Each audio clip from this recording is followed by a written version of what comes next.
The military doctrine paper MindWar by N.S.A. General Michael Aquino and Colonel Paul E. Vallely is a crucial piece of the puzzle of the current Great Deception.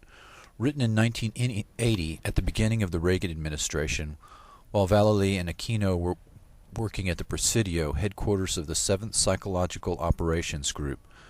Divulging classified information or technology can be punished by life imprisonment. So when writing about current technology that is secret, military strategists commonly use the ruse of talking about existing systems as being future technology, or veil their comments so that only the select few will see the deeper meaning. It is standard practice to produce an unclassified version that can be published publicly, and a classified version that is more explicit or in many cases contradictory. In other words, often what is printed publicly are lies. Despite that practice, the public version of this very historical document contains the following revealing quotes by the authors. Quote, "In Vietnam, our psychological warfare failed because it was outmatched by the Psy-Ops of the enemy.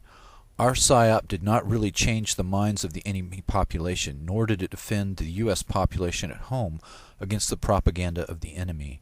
Furthermore, the enemy's Psy-Op was so strong that it, not bigger armies or better weapons, overcame all of the weapons systems we fielded.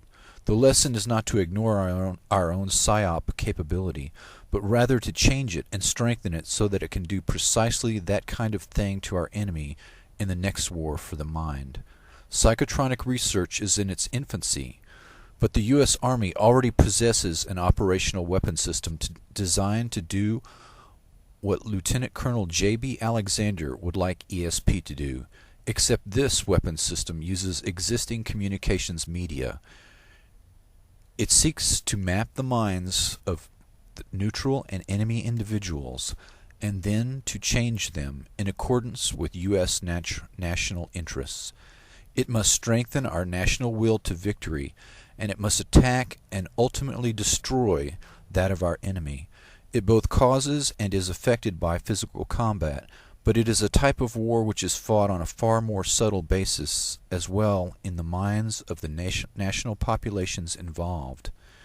If we do not so attack the enemy's will, until he reaches the battlefield, his nation will have strengthened it as best it can. We must attack that will before it is locked in place. We must instill in it a predisposition to inevitable defeat. Strategic mind war must begin the moment war is considered to be inevitable. It must seek out the attention of the enemy nation through every available medium, and it must strike at that nation's potential soldiers before they put on their uniforms.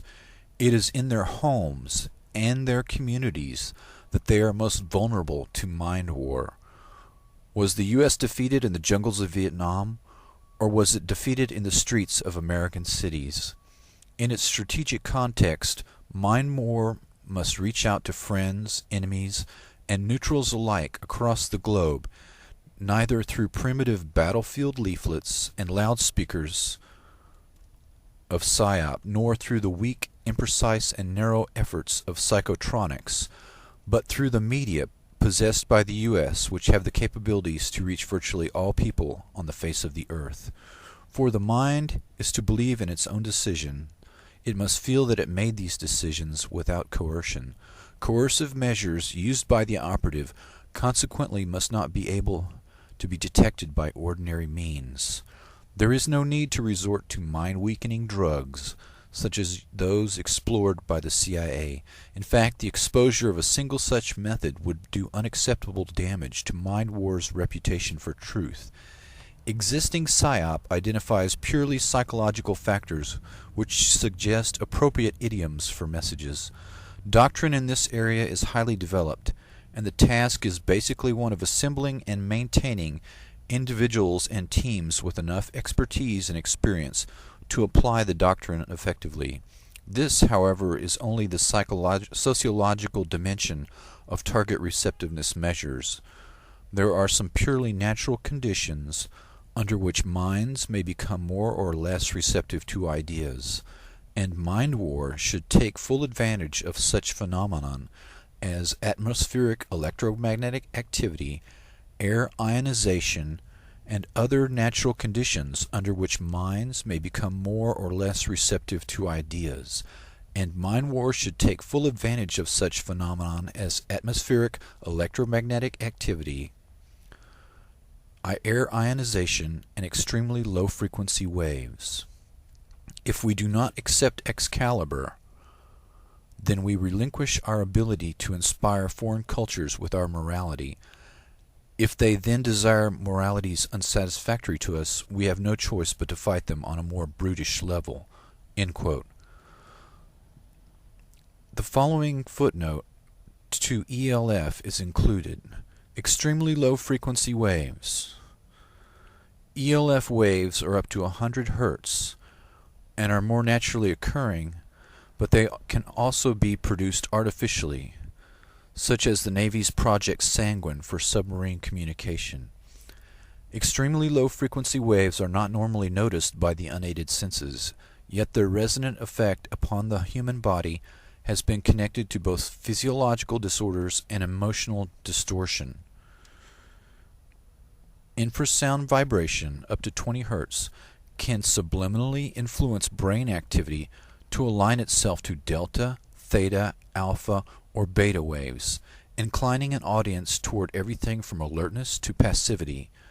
Infrasound could be used tactically, as ELF waves endure for great distances, and it could be used in conjunction with media broadcasts as well. The footnote mentioned on ELF is fairly specific and admits that it is to be used in conjunction with television and radio. In short, the extremely low-frequency MindWar attack signal will be piggybacked on a TV carrier wave to target civilian populations in their homes, to instill feelings of fear and terror prior to the start of a conflict. In short, shock and awe.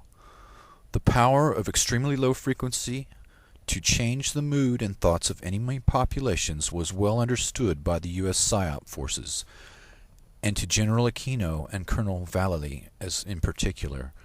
If these weapons were turned against friendly populations, it would be extremely difficult, if not impossible, to detect their influence. Colonel Vallely holds many hard-right views on the Vietnam War, as well as aspects of American society that he would like to change. Now a Fox military analyst, he told Fox House liberal Alan Colmes that, quote, "We are not going to permit a Shia majority victory in the forthcoming theater of a free election in Iraq. Worse," he said, quote, "Iran and Syria are next. It's easy to do. Israel is already prepared to take Iran down," unquote. Colmes followed up by asking whether he thought a Judeo-Christian holy war against Muslims was such a great idea. Vallely replied, quote, "That's what's going on. If you don't understand that, then you don't get it," unquote.